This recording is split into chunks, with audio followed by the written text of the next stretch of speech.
Over to you. Thank you. Good morning and welcome to my talk, Practical Auth in a Serverless World. I'm Andreas Grimm and I'm an Auth0 ambassador, but I don't work for them and I don't get any money from them.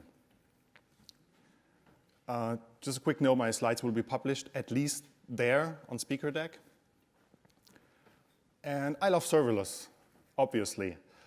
And I'm also very into the community. That's why in Berlin I run the serverless meetup. I also really love domain-driven design, and we'll get to that a bit later, why that is. So I'm also founded the domain-driven design meetup in Berlin. And it happens that I also like JavaScript and TypeScript very much, and I'm also active in this community, helping to organize. And yeah, by the way, I don't have as much slides as Paul did this morning, but almost. I checked, it's roughly 160, but yeah, just to let you know. Yeah, that's the company I'm working for. It's a real estate business. We also do some charity work project with UNICEF ongoing. This is our office in Berlin, where most of the software development is happening. And just to give you a quick background, like I said, it's real estate. It's about residential property renting. And for the most part, we're developing internal business applications. Some customer-facing, like for the tenants that we rent our apartments to. Yeah, but the most part is replacing third-party ERP systems. And our tech stack is Kubernetes and container-based, but also more and more serverless, which I try to push towards too. And in this scenario, I'm responsible for the identity and access management architecture of all those apps and services so that they can talk to each other in a secure way, like trying to get to zero trust networks and the like. And yeah, like I said, I'm into DDD and event storming, and actually this is even harder to get a company towards a domain-driven design mindset and trying to evolve that. Yes, and I'm active in the community, and this is like one of our meetups happening at Achilles. Quick look at the agenda. It was mentioned everyone has their own definition of serverless, so I really quickly try to go through my definition, why I like serverless, and then what's so special about serverless and auth in this context, and then really quickly go through some auth fundamentals, just should you not be aware of the necessary details, because I know that if you don't have to deal with that every day, a quick refresher might not hurt. And then we talk about two scenarios. The first one is how to protect an API that runs on functions as a service. And then a second scenario, how to access an API from within a function running as a service, like this machine-to-machine scenario. Okay, real quick, serverless, the big picture. I'm not doing this joke, but I did not remove the slide, so you can see that I would have done it. Now I don't feel too good anymore after Paul's talk this morning. And maybe this is funnier because I actually tried to go serverless in this way, and this was Monday this week, where I proactively, I guess I've gone a bit too far, and I managed to like destroy the door of our server rack, but then they could stop me. No servers were harmed in this scenario, but it was actually an accident. But it had happened to me, I don't know why. Okay, serverless, you might think about functions as a service, about this execution model where you don't own the scheduler, in contrast to something Kubernetes-based, high availability, scale to zero, I'd say this auto-scaling, including scale to zero, which leads to this micropayment, there's different terms for that, pay as you go. And then others say there's this operational spectrum of serverless. Cloud Zero showed that slide at a reInvent, where you have different categories of serverless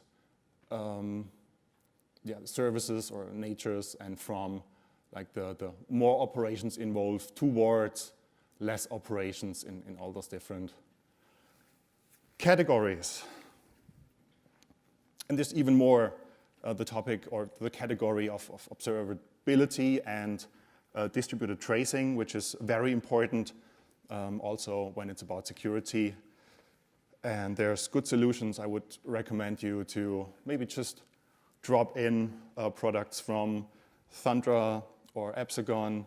We have Emra Samdan here. He must be around. Yay. Talk to him. Or I don't know if Han Perez from Epsagon is still here. You can talk to those people. Just put in those solutions. If you need them one day, you're happy that you have it. The same for security. Yesterday we had a talk from Ori Segal, now working for Palo Alto Networks, the serverless part of the Prisma solution or solution from Protego. Just simplifies being more secure. Or marketing tools like email campaigns. There's lots more. So some say, okay, don't call it serverless, rather call it serviceful. And for me, that's also a better way to say it. It's about this concept of use the vendor-native, high-level managed services that are simple to use. Others say, like Ben Kehoe, it's this spectrum, this serverless state of mind, and even a VM on-prem can be one step on the ladder to the serverless nirvana.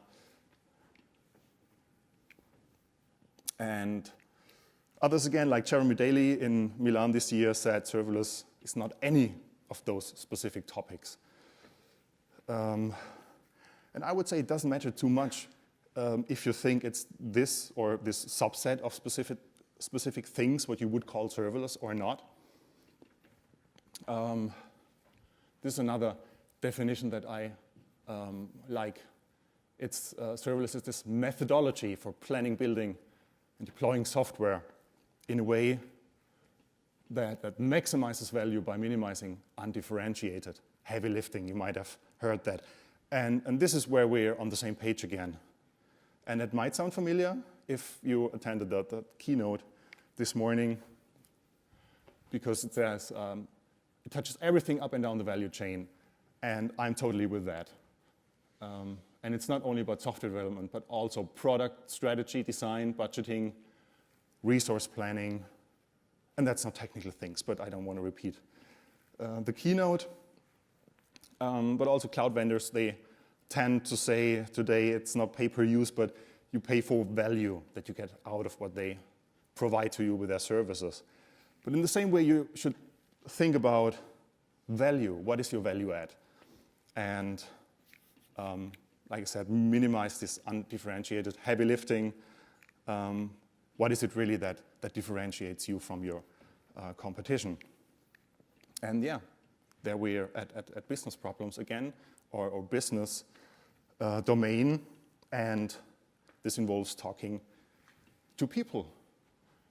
Yesterday, Henry had a talk, and all too often it gets forgotten, but the topic of DevOps, it involves people and value delivering to users. So you have to be aware of what is your value add. Why do I like serverless so much? You might have guessed it. I love business problems. I love solving business problems, and not too much all this low-level infrastructure tasks. And I love effective software development. And for me, it has proven that domain-driven design is a very good approach, and all the collaborative modeling approaches that came along with it over the years. One to mention in specific, it's event storming. It was Alberto Brandolini that came up with this, and it's about modeling your business process as a whole in an event-driven style where you talk about events that are important to the business. And I find this amazing because actually this fits serverless paradigm pretty good because this is event-driven. May I ask who of you have heard of event storming and used it already? Oh, quite a couple of hands, that's nice. And I think domain-driven design loves serverless. This is quite old, the modeling whirlpool, but it's about this. Came up with a story, this scenario, then you model it, then you do a code probe to test it. Might sound familiar from the classic, the lean startup from Eric Ries, where it's about this build, measure, learn cycle. You get the idea. It's about the value and measuring, did we actually deliver value? And it enables continuous discovery and experimentation, and this is, I guess, where the future is going. But a lot was said in today's keynote. So, to the topic of auth. How hard can that be? I mean, it might be easy to say for me, because I do that kind of every day. You might remember the Equifax breach, where they maybe thought, well, let's just collect millions of social security numbers into this database here, and we've been hacked. Yeah, it can happen to anyone, basically. So don't let that happen to you. But you might feel familiar with this scenario where you might ask the new dev, hey, are you ready to work on the auth code? It says, hell yeah, bring it on. And then something like this might happen. You feel, oh gosh, overwhelmed. And yes, it's not too easy, but solutions like Auth0 really make it easier and simpler to use so that, again, enough of that, so that again, you can concentrate on your business domain, the thing that differentiates you. And I mean, security, I would say, should be part of every domain. Everything should be secure right from the start. But the reality is most people don't like to deal with it. This was Ori yesterday talking about what remains when we go serverless. And this is all the things that the cloud provider is responsible for. And what remains, if we zoom in a bit, then there's the topic of authentication and authorization, and also concept of least privilege and roles and permissions, which is very important. And we get to that in more detail in just a bit. And he mentioned the kind of the most critical risks, security risks, when you go serverless. And again, you see, I don't know if there was any priority in the list, but up there's broken authentication. So we should make it simple enough to get this right. And again, permissions and roles, insecure application secret storage, and also we take a quick look at this denial of service, and especially also called denial of wallet attacks that can happen, especially when you go to the cloud and have some cost limits there. Yeah, secrets management system was also mentioned by Simon in the talk before. Okay, now if we combine this, you got this big picture of serverless. What's so special now bringing auth in at this point?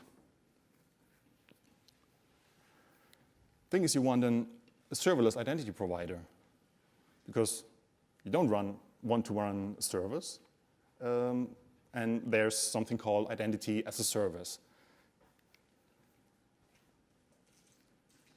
Because again, what is your value add? Is it self-hosting and running a server that does this? Most probably not. If you have to do it, there's good products. More in the Java community or world is Keycloak, and in .NET it's Identity Server, are great products if you need to self-host for any reason, and highly customizable, everything open source. But if possible, I like to not use self-hosted identity provider, because again, you have to ask, like, okay, how do we scale? Should that happen? And it's especially, I would say, complicated with an identity provider. You don't have SLAs from third party.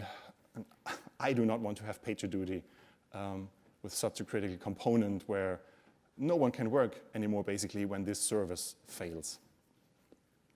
And if you self-host, most of the time, you have a higher total cost of ownership.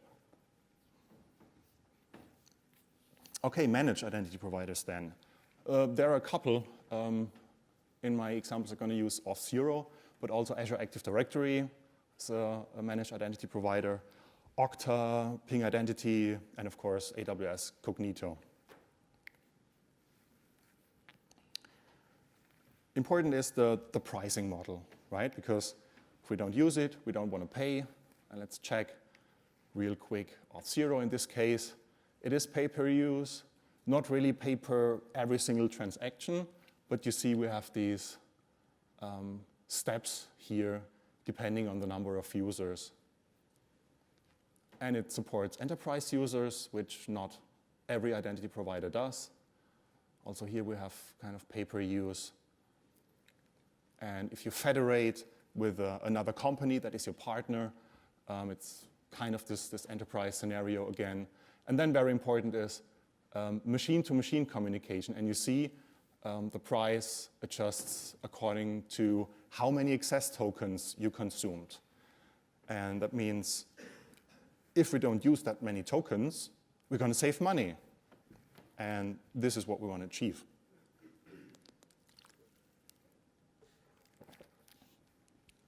There's other aspects like technical aspects. Auth0 has something called rules, which is their version of serverless. And you have certain hooks like every time a user logs in or a machine-to-machine identity wants to get a new access token, you can run a sequence of JavaScript code snippets. And you can do basically whatever you want in there. Maybe not do some mining or longer running tasks would not make sense, of course. Yeah, this is just some rules that we use in our production system. And to look at one in specific, it's a very simple one, but just so that you get the point where we strip out a string to provide a cleaner user ID, and we put it in ID token and access token. And you can imagine, you can run any code there. You can use an HTTP client and talk to other systems. And this is where it was a reason for us, although we're a Microsoft/Azure-based job, and we have Azure Active Directory in place. We have Office 365. By the way, may I ask who also has maybe Azure or AD-based or Office 365? Yeah, especially in those enterprise scenarios. You might have scenarios when, especially when moving to the cloud, you have other systems that contain authorization information about a user. And if you want to scarf out like a microservice or want to redevelop something as this decoupled piece of software running that works with this modern token-based authentication, then you still need the information of this monolith, let's say. And here you can easily imagine that you can query the system, take the information, roles, permissions, put it in the token. That's a really great way to customize that. Which identity provider should you choose? Yeah, sometimes you cannot use a managed identity provider. I had those cases due to some law, regulatory things. It also depends on like, how flexible do you want to be and how simple should it be. Compared to Azure Active Directory, again, Auth0 has an advantage that it's really easier to configure and to grasp the concepts, and has also configuration as code, for example. So yeah, you have to decide. The topic of vendor lock-in, or actually it's a coupling most of the time, only a coupling.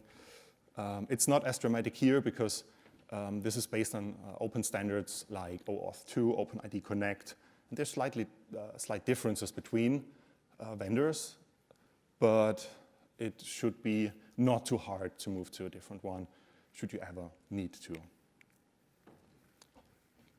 Yes, in my auth examples, we use, like I already said, Auth 0. We use Azure Functions with some TypeScript code, quickly touch on API management, see a solution based on Cloudflare Workers, and then talk about Azure Key Vault and Azure Managed Identities, how they can increase security and improve things.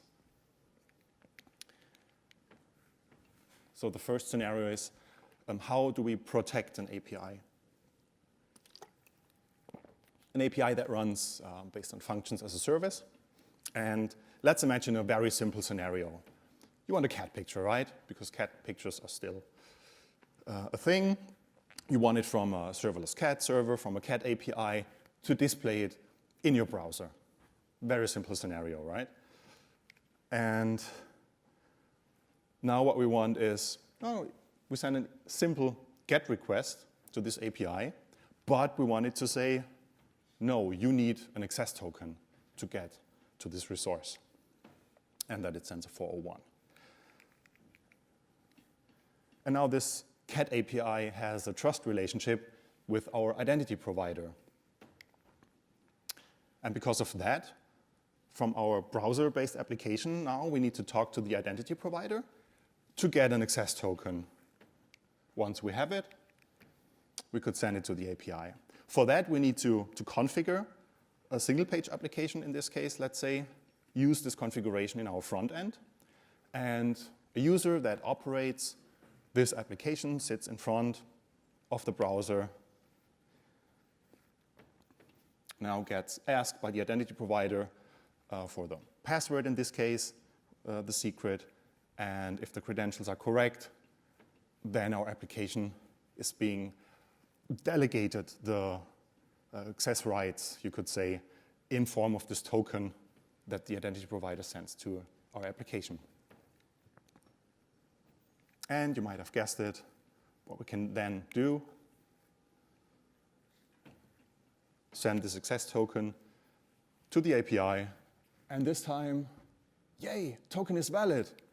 Awesome, now we achieved what we want. We can get the cat picture and be happy. In this case, just to mention it, this interactive client, that was just an example. It has nothing to do with serverless specifically. It could be also curl or Postman or any other client that you put the token into. We talk about the API and that runs as a function as a service. And now there's the question, where should we do this JSON Web Token validation? So in Azure, there's, or anywhere basically, there's the possibility you can do it in your functions code. And for Azure specifically, I wrapped Express JWT, made this Azure Functions Auth to make it a bit simpler so that you can wrap your main function in a higher order function that does this JSON Web Token validation for you. And this is how it would look like. You just have some configuration, like what is the identity provider that I have a trust relationship with, the public key of that. We're using public-private key concept and the ID of the API. And then we just pass those options along to this higher order function, and we wrap our main function. And that's it. And that works great. I mean, you could also use JWT Express directly. It's just a bit harder.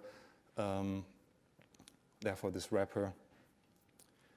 But then there's a thing called Azure Function Bindings you might be aware of. What are bindings doing?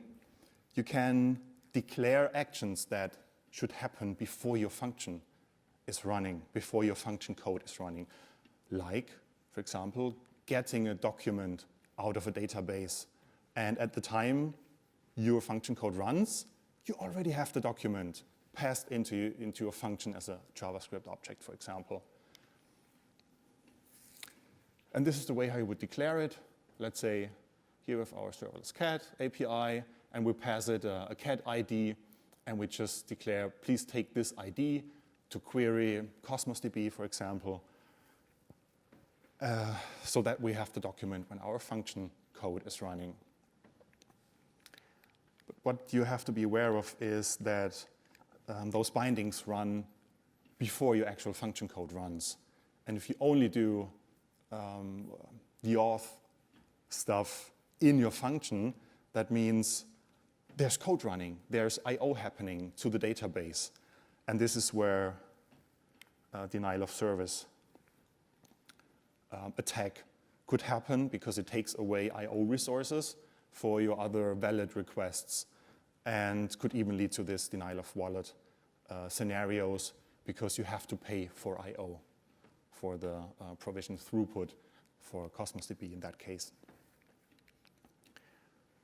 So if you do it in your function, always do the validation on top of a shared secret validation, like an API key, because this is happening outside of your function. It's done by the runtime.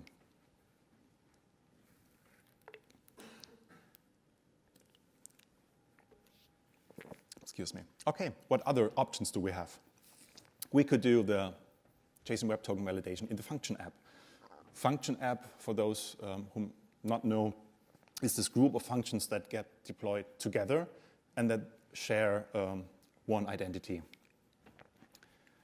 And this is how it looks like. You would just go via the UI, activate it, and should you use Azure Active Directory, that would be it. But unfortunately, it's not possible to use it with any identity provider, just with Azure Active Directory. So although no additional costs, and we have the validation happening before our function code, do we want to use Auth0, for example, we cannot use it in this case. Okay, the next thing, there's this dedicated API gateway of Azure called API Management. And you might know one of the differences to, for example, AWS Lambda is that Azure functions, they come along kind of with an API gateway with this HTTP entry point, but still there's a dedicated API gateway available. And it has the pricing model since a couple of months that we want. But again, it's Azure Active Directory only, which is kind of a shame. On AWS, on the other hand, it's possible to do that. So you could use an identity pool and connect it to Auth0 or any other identity provider, and that would be it. In this case, we have to look further. And who has heard of Cloudflare Workers, like the serverless offering of Cloudflare? A couple of hands. You can imagine it as it's an API gateway that runs your custom code. And you might know Cloudflare, they got popular because of their CDN. So they have a lot of data centers, and they open them up to run also your code at some point. And as you see, it sits in between the client and your API, called the origin in that case. And we thought, let's do the JSON Web Token validation there. If it fails, then it fails early because it's close to the client, and you basically deploy to the world as a deployment region. It's a payment model that we want. It has a free tier. And really quickly, let's have a look how that would work. It implements the service worker API, so we can intercept a request there and then check if it is a valid JSON Web Token, then continue, otherwise throw a 401. And if it's successful, then just forward the payload of the token to the function. And in the function, we would just assume auth already happened, or the authentication in that case. Just consume the payload, and we're happy. There's something called authenticated origin pools, because you want to ensure that your origin is only accessible by Cloudflare workers. You can do that also certificate-based. Okay, that was Still quite simple, I would say, or easy. And now let's look at a scenario. How can we access an API? In this case, it does not matter if the API that we want to access is running on a serverless scenario. In my demos it is, but it could be just any API that does JWT validation. Now the thing is, our so-called machine-to-machine client or machine-to-machine app is running in this stateless environment, or quote-to-quote stateless, of function as a service. Okay, again, a simple scenario. Back to our cat picture that we want from this cat API, but in this case, not from a browser, but from a backend. Right? This is our function as a service backend. Still, what you want is you just send a simple HTTP GET request that the API says, you're not allowed to. Still, just like before, this API has a trust relationship with the identity provider. That means this time from our backend, we need to get this token from the identity provider, and you know the rest, send the token to the API. But as you saw before, the pricing model, you pay per token. But on the other hand, you could also say, you save money if you can reuse tokens. And typically, for this backend-to-backend, machine-to-machine scenarios, your tokens are a bit longer lived than in the browser world. The default is 24 hours. So ideally, you just get one token every day and reuse it with that machine-to-machine identity. And then you can save a lot of money. So here we would use configuration of this machine-to-machine identity, create that at the identity provider, use it in our backend. And in this case, we need also to prove the authenticity of our identity, of this machine identity in this case. And now we need to specify a so-called client secret that our identity provider checks. Is it correct? This is a shared secret, a long-lived shared secret. And if it matches, then we get the token that we want. Another question is how to store and access those secrets. Specifically, in this case, the client secret. Hardcoded secrets. Unfortunately, I missed the talk before, but I guess all of us know that hard coding, although it's really easy and simple to use, it's not secure, of course. Most probably every one of us, knowingly or not knowingly, did this, even just to start out with something and change it later, but you should not do that. Rather expect secrets as environment variables or somehow get them on demand just when you use it.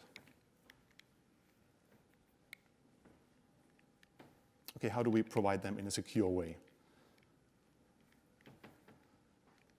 With a secrets management system. What is it? Why use it? I guess Simon, hands up, did he explain in detail what it is? I mean, just then a quick recap. It's a single central place where you can securely store secrets in an encrypted at rest. And it is for distributing those secrets to all the end applications. And it simplifies the process of key rotation, especially in case when you're being compromised. If you want to know more about this, there's a great podcast. The link is in the slides. And this person works at Hashicorp that has this great product, Hashicorp Vault, that was talked about before. But in our case, we wouldn't go serverless, right? And Hashicorp Vault is something you have to self-host. So what is the cloud native offering, the vendor-specific offering? In the case of Azure, it's called Azure Key Vault. Let's check the pricing. Like 3 cents per 10,000 transactions. So it's pay per use. It's the pricing model that we want. And why use Key Vault? Of course, because we don't have to run a server, first reason. But also it solves the so-called secret zero problem. That means, how do I access this secrets management system? I also need to authenticate, right? And it's this kind of catch-22, or I don't know if that's the right word, but this, you need a first secret somehow.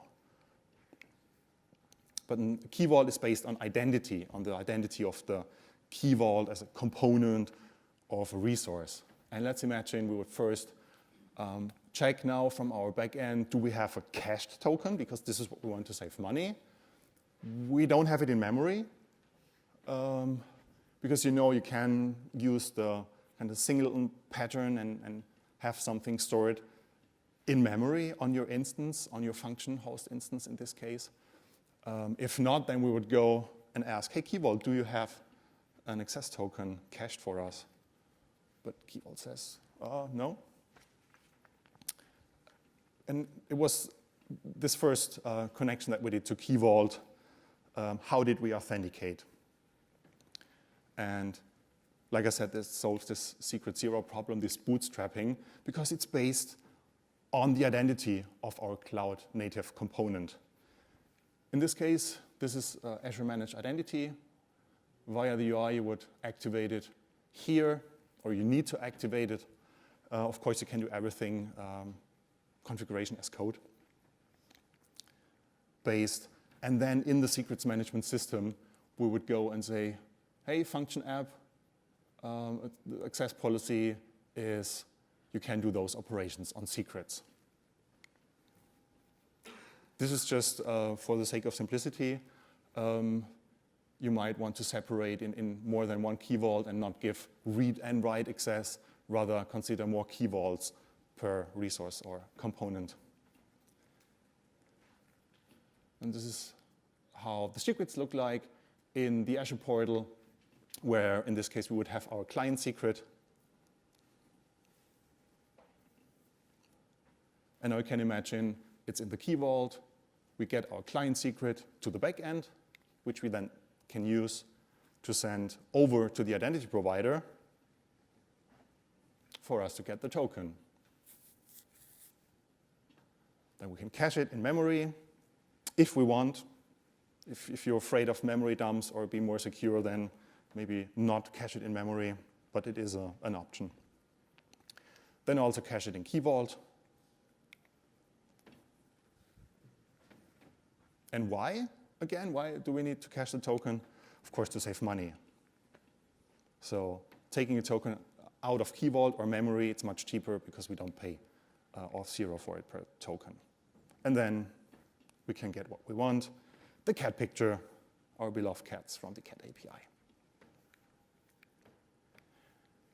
Okay, that was the first request with like cold caches.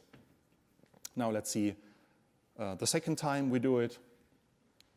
In this case, it's in memory, so we just need to take it out of memory, send it to the API, and we're happy. And it's, by the way, the most performant way.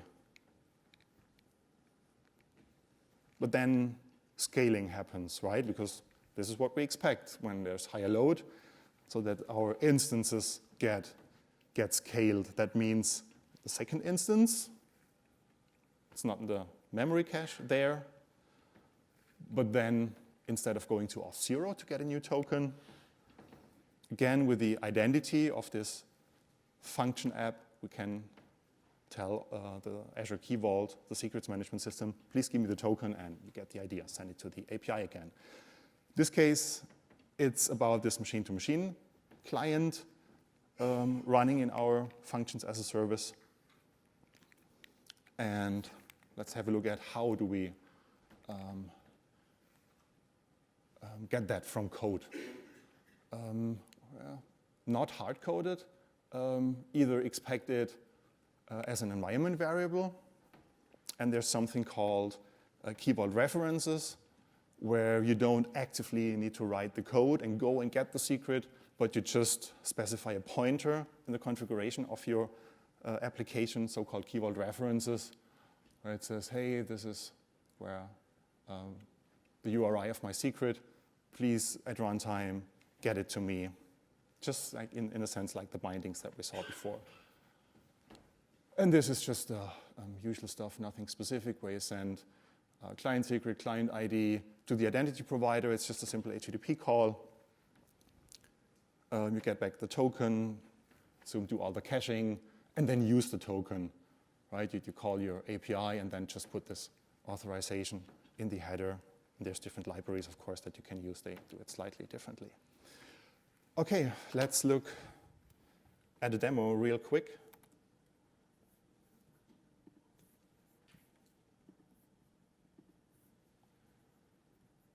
How that would look like. Have an API here. Oh, damn. It's always the demos where something goes wrong. But it's not too dramatic. In Auth0, you can quite easily go and for your API, if you want to test something real quick,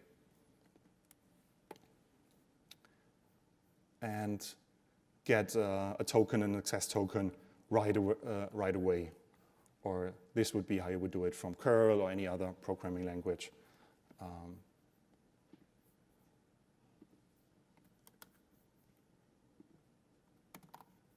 OK, let's see.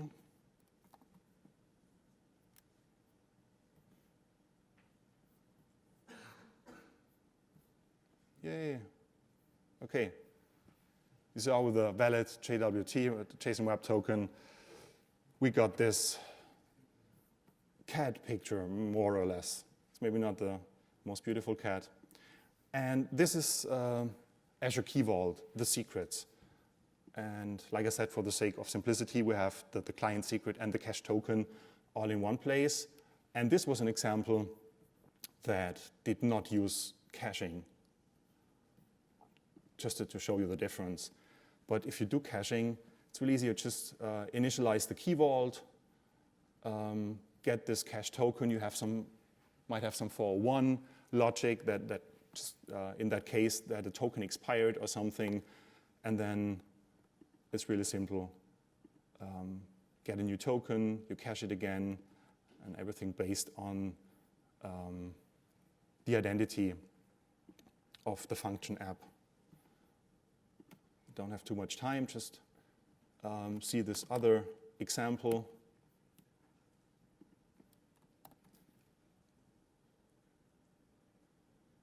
That uses a cache. Again, we get a cat picture back. But now in this case, you see we have this access token cached.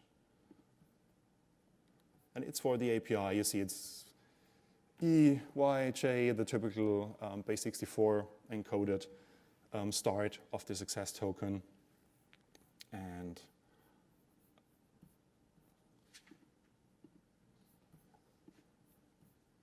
maybe just go and delete it. Oh, luckily it was the access token and not the secret. So we should be able just to send another request. Yes, another request. And there is it again. And you can imagine now that further requests would use the cached token and not go and get a new token that you have to pay for.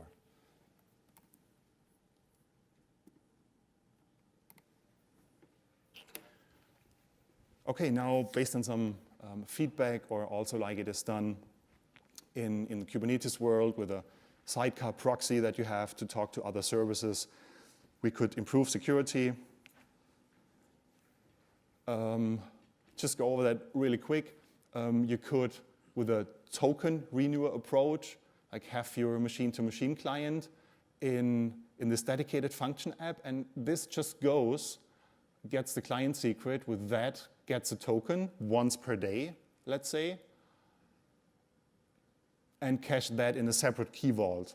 So we have the concept of least privilege applied, and our actual backend just get an always valid access token from this dedicated Azure Key Vault, in that case, to send it to the API. I put an example out there. It's on GitHub on ID and access. Organization, if you want to have a closer look, because I ran out of time, so I cannot show you any more demos, but this is it's completely based on infrastructure as code to deploy this example based on Pulumi. So it should be really easy for you with your Azure account to play around with it. You can debug locally in Visual Studio Code and see the token flows. Yeah, I guess I'm out of time, so just come afterwards and talk to me, or if you want to have a look. So to really quickly summarize, if you use JSON Web Token validation within your function code, then please always on top of this shared secret of an API key, use a secrets management system like Key Vault, use the cloud native offering. In AWS, it would be a secrets manager, for example, and cache the tokens, because you can save money if you do that. And yeah, secrets management system enables key rotation, which really limits the attack vectors, or simplifies root cause analysis should an incident have happened. And with that, thank you very much for your time.